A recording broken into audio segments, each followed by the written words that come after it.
Mga OFW sa Jeddah galit sa mga bagong patakaran ng Bureau of Customs sa kanilang mga bagahe na pahirap daw sa kanila. Customs Chief Alberto Lina pinabababa sa pwesto.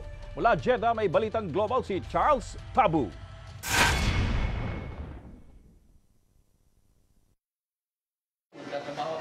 Nagulantang ang mga OFWs nang mabalitaan ang mga bagong patakaran ng Bureau of Customs. Nangunguna sa mga tumututol ang OCL o Overseas Council of Leaders, isang grupo ng mga leaders sa iba-ibang organisasyon dito sa Jeddah. Hindi raw makatarungan ang mga balak ipatupad ng BOC. Agrabyado raw sila sa mga paglimita sa mga bagaheng ipapadala sa kanilang mga mahal sa buhay. Kung limitado sa isang karton, ang dalawang karton ng ating bagahe, ay ito'y magkakaproblema. At paano natin ipapadala ito sa Pilipinas? Hindi rin daw sila sang-ayon sa panukalang buksan ang kanilang mga bagahe. Sa aming mga OFW, hindi kami pabor sa panukalang yan. Dahil doon sa mga bagaheng pinadadala na hindi pa nabubuksan, marami na nang nawawala.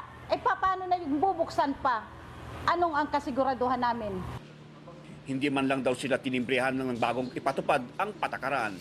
Kaming mga OFW ang talagang pinupuntirya ng bagong memorandum na ito ng BOC, dapat ay nagkaroon man lang ang BOC o Bureau of Customs ng kurtesiya sa amin bilang mga bagong bayani ng Pilipinas na konsultahin man lamang kami. Nawalan din sila ng tiwala sa pamamahala ni Commissioner Alberto Lina sa BOC. Commissioner Lina,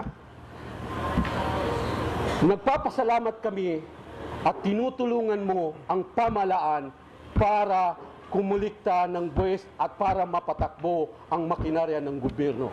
Pero mayroong isang malaking question mark na nakatatak sa aming mga OFW dahil hindi namin malubos maisip kung bakit na-appoint ka sa posisyon na yan na alam namin there is a conflict of interest.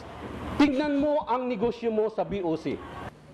Kaya ang kanilang mensahe, bumaba sa pwesto ang komisyoner.